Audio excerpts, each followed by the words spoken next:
자, 반갑습니다. 입시 초보자를 위한 대입 가이드 네 번째 시간으로 1학년부터 준비하는 대입 성공 꿀팁이라는 제목으로 여러분들을 만나 뵙고 있습니다. 자, 우리가 수시와 정시에 대해서도 배웠고요. 그죠? 그리고 뭐 학생부도 어떻다라는 것도 알았고 여러 가지가 많아서 머릿속이 좀 복잡할 겁니다. 그래서 어떻게 하면서 방향을 잡아야 되는지 이제는 그걸 가지고 말씀을 드릴 겁니다. 자, 2015 개정 과정을 거치면서 과정을 굉장히 중요시하다고 했고, 어찌됐건 지금 대입 체제는 향후 앞으로 몇 년 동안은 특별한 거 없이는 뭐가 중심이에요? 수시가 중심인 거죠. 수시가 중심이라고 하는 것은 수시 중에서 우리 보통의 학생들이 할 수 있는 게 학생부를 활용한, 그죠? 학생부 교과 전형과 학생부 종합 전형인 거죠. 그래서 우리가 고등학교 1학년인데 저는 공부를 못해요. 그거 상관없이 내신을 기본으로 생각하면서 학년을 거듭하면서 이것이 굉장히 중요해요. 꾸준히 성적이 상승 곡선을 보여주는 것이 중요합니다. 어찌됐건 조금씩이라도 성적이 올라가고 있구나라고 하는 것이 보여주는 것이 필요하고, 그죠?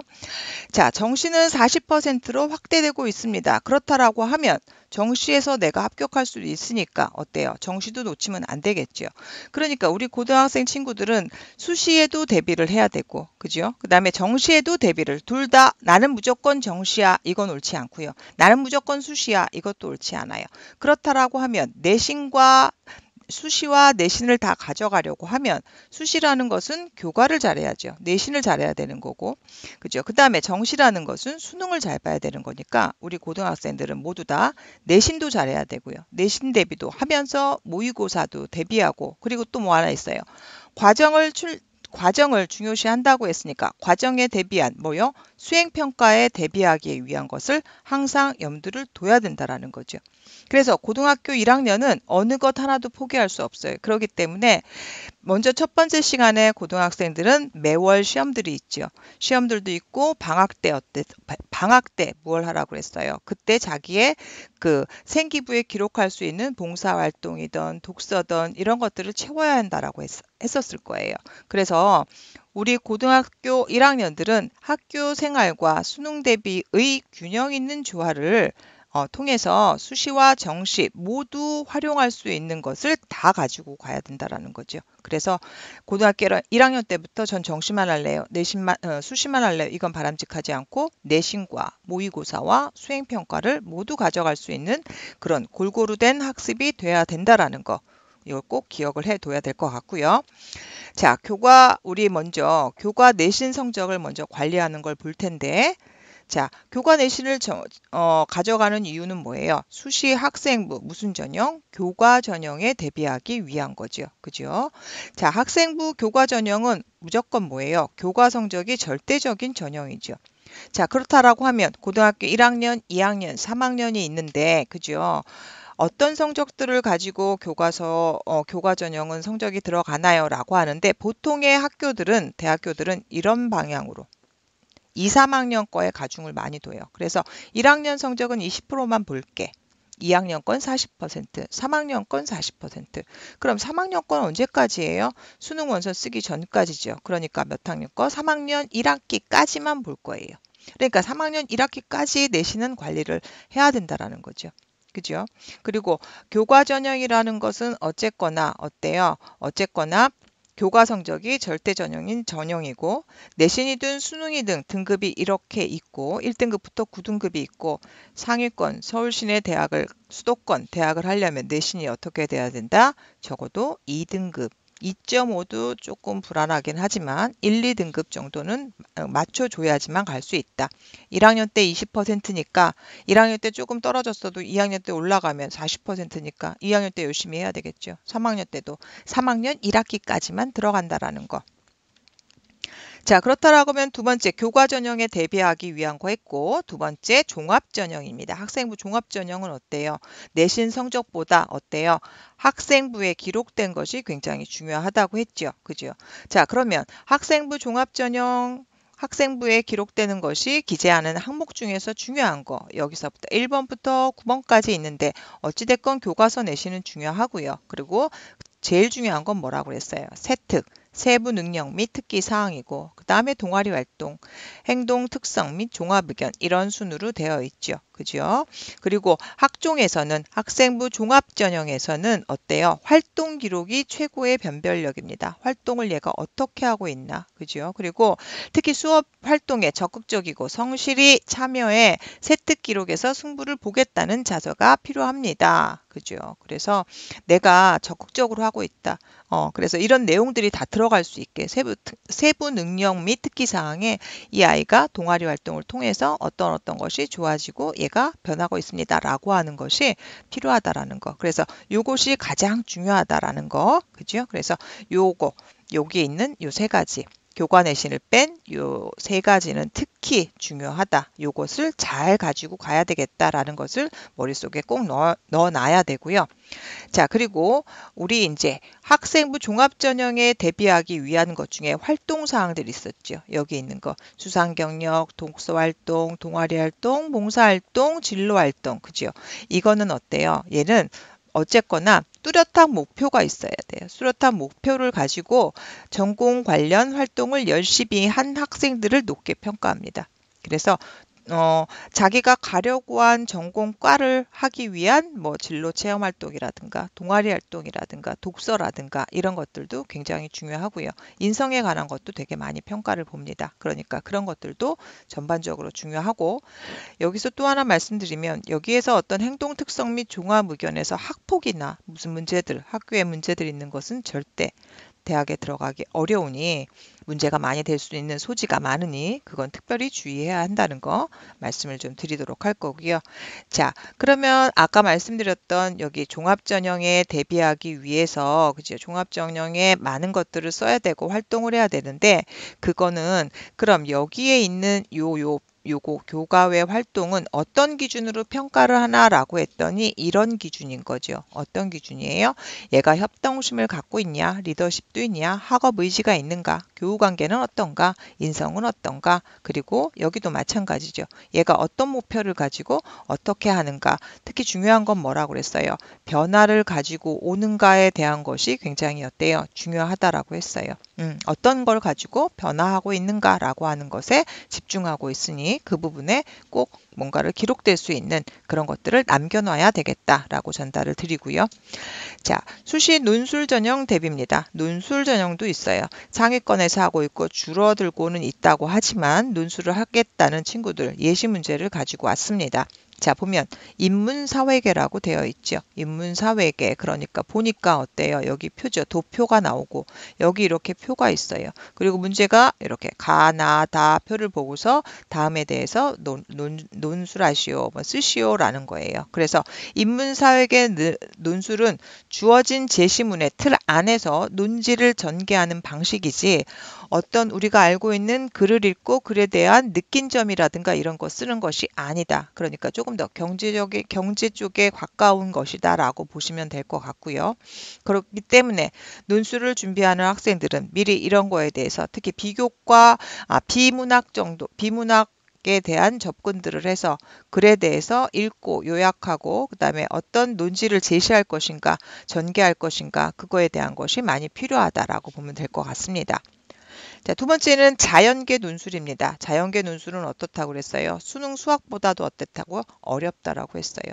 지금 보니까 여기 보면 다국대학교 2016년도 수시 모집 논술고사라고 되어 있어 자연 계열 있지요. 그리고 제시문을 읽고 질문에 답하시오. 그래서 요거 문제를 어때요? 푸는 거예요. 그래서 자연계 논술은 어때요? 수학 영역보다 어렵다라고 했어요. 그리고 조금 더 상위권 대학에서는 과학 논술까지 하는 데도 있어요. 그렇다라고 하면 수학에 정말 자신 있는 학생들, 내신 성적은 좋진 않지만 수능에 자신 있는 학생들은 뭘 하면 된다? 그때 그런 친구들이 이런 논술을 하는 거다라고 하는 거 알고 계시면 될 것 같아서 논술을 초등학교나 중학교 학생들이나 부모님들은 논술을 그냥 글 쓰는 거로 생각하시는 것 같아서 제가 예시문들을 여기다 갖다 놓았습니다.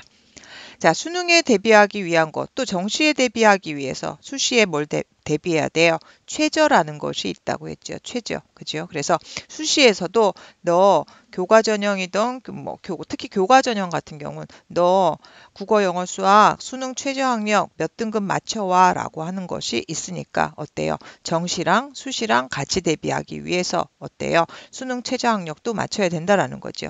가끔 학생들이 그렇게 얘기해요. 선생님, 수능은 고3 때부터 준비하면 안 되나요? 라고 하는데 내신은 어느 정도 학교에서 그리고 교과별로 되어 있고 나왔던 기출문제도 있고 그렇기 때문에 그걸 통해서 습득할 수 있고 학습할 수 있는 것이 있지만 수능은 어때요?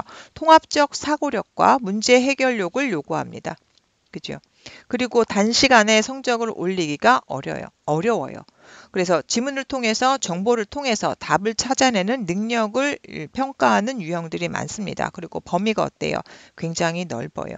그렇기 때문에 시작이 어떨수록 빠를수록 좋습니다. 그래서 제목을 1학년부터 준비하는 대입 성공 꿀팁이라고 한 거죠. 그죠? 그래서 수능은 같이 1학년 때부터 열심히 준비를 해야 된다라는 거 말씀드리고, 자, 수능에 대해서 핵심 사항은 수능은 겉으로 봤을 땐 인문 자연 계열 구분이 없어요. 그죠? 그렇지만 대학에서 이게 중요한 거죠. 대학에서는 기존의 계열과 유사한 조건으로 선발합니다. 그래서 대학 모집 요강 보면 인문 사회 계열, 자연 계열이라면 이공계, 그다음에 의대, 치대, 한의대 이런 데들은 어때요? 우리가 알고 있는 예전에 이과, 수학도 미적분과 기하라든가 그리고 과학도 투 과정을 다 요구를 하기 때문에 문과, 이과 없어졌다라고 볼 수는 사실상 없다라고 보시면 되고요. 자, EBS 연계율이 70%에서 50%로 축소됐습니다. 이 말은 뭐예요? EBS 연계율이라면 어느 정도 EBS에서 익숙한 유형이라든가 이런 것들이 많았었는데 이제는 그게 비중이 줄어들었다라고 하면 나는 뭔가 새로운 영역이라든가 새로운 지문이라든가 새로운 거에 대한 전체적인 배경 지식이 많아야 문제를 풀 수 있다라는 거, 그거를 꼭 염두에 두셨으면 좋겠고요. 자, 수능은 어떻게 보냐면, 자, 1교시가 국어고요. 국어, 수학, 영어, 한국사, 탐구 이렇게 볼 수 있습니다. 그리고 시간들이 있고요. 문항수 있고 시간들이 있는데 실제로 국어가 됐던 수학이 됐던 영어가 됐던 특히 국영수는 시간이 마주 부족해요. 특히나. 그죠? 그 국어나 영어 같은 경우는 어때요? 국어나 영어 같은 경우는 우리가 시험지 보면 보통 비포용지죠. 비포용지로 이렇게 돼서 여기 반 이렇게 갈라져 있죠. 반 갈라져 있는데 지문이 어느 정도까지 나오냐면 영어든 국어든 요만큼씩 나오는 것도 있어요. 이렇게 많이. 그리고 여기 문제 한 문제 있는 경우도 있어요. 그리고 이 지문이 어때요? 그 전에 봤던 지문보다 어때요? 새로운 지문인 경우가 많죠. 그렇기 때문에 시간 안배가 굉장히 중요합니다. 시간 안배가 그죠. 그래서 이제 모의고사나 뭐나 이런 거 특히 모의고사를 볼 때는 항상 시간에 맞춰서 한 문제 몇 분에 끝낸다. 앞쪽에 쉬운 문제 점수가 좀 작은 것들은 몇 분 내에 푼다. 조금 어려운 것도 몇 분 내에 푼다라고 해서 시간 안배에 대한 훈련을 열심히 하는 것이 중요합니다. 그래서 대입이라는 것은 하루아침에 되는 것도 아니고 굉장히 해야 될 것들이 많기 때문에 그래서 모의고사를 계속해서 풀어보면서 유형을 익히고 시간을 안배하는 것이 중요하다라는 거 다시 한번 말씀을 드리겠고요. 자, 입시 정보에 대해서 많이 궁금하고 한 것들은 많은 사이트, 각 대학교별로 들어가 보면 그해 대학교에 어떻게 뽑는지 성적을 성적을 오픈하는 경우도 있어요. 점수가 우리는 무슨 과에서 몇 점으로 합격이 됐다라고 하는 대학들도 있으니까 보시면 되고, 그래서 대입 정보 포털이라든가 뭐 학생부 조회, 우리 학생들이 학생부가 내게 어떻게 쓰여지고 있지라고 하는 거 여기서 조회해 볼 수 있어요. 그리고 한국교육과정평가원 같은 경우는 과거에 모의고사, 기출문제 이런 것들이 있으니까 이거 보시면 되고, 한국대학교육협의회에 들어가 보면 학교에서 대학 입시 일정이나 정책 등에 대한 것들이 나와 있으니까 이것들을 참조하시면 될 것 같고요. 그리고 특히 모의고사를 강조하는 이유가 시간 안배도 필요하고 그다음에 문제를 풀기 위한 능력을 키우는 문제이기 때문에 더 중요하다라고 말씀을 드렸고요. 자, 나인스쿨 사이트에 보면 모의고사를 최근 한 5년 정도까지 문제들 각 하나하나 해석해서 설명하고 하는 것들이 있으니까 그걸 통해서 수능을 대하는 그런 연습들을 많이 할 수 있을 거라고 보여지고요. 그리고 이런 것들을 통해서 대입 정보라든가 그리고 저희 이제 스쿨루트스를 통해서도 많은 정보들을 드리도록 할 거고 그래도 혹시 내가 대입에 대해서 궁금한 게 있다라고 하면 제가 제 아이디를 알려드릴 테니까 이쪽으로 메일을 보내셔도 되고요. 아니면 카톡으로 이쪽으로 물어보시면 제가 성실하게 답을 드리도록 하겠습니다. 요거로 네이버로 말씀을 드려도 될 것 같고요. 톡 아이디로 요걸로 찾으셔서 궁금하신 거 있으면 주시면 제가 아는 한도에서 답변을 해드리도록 하겠습니다. 자, 이제부터가 진짜 승부입니다. 어찌됐건 적을 알아야 내가 이길 수 있는 거죠. 그렇기 때문에 대입이 어떻게 구성되어 있고 어떻게 하는 것이구나라고 하는 개략적인 정말 초보자들 눈높이에 맞춰서 설명을 드렸고요. 그리고 시간이 지나면서 조금 더 대입이라든가 학습에 필요한 영상들은 제가 추후에 또 찍어서 여러분들한테 정보를 제공해 드린다고 말씀을 드리겠습니다. 자, 오늘까지 네 번째 시간이었고요. 이거 하시면서 많은 도움이 되셨길 바라면서 여기까지 하고 마치도록 하겠습니다. 여러분들 모두 수고 많으셨습니다. 감사합니다.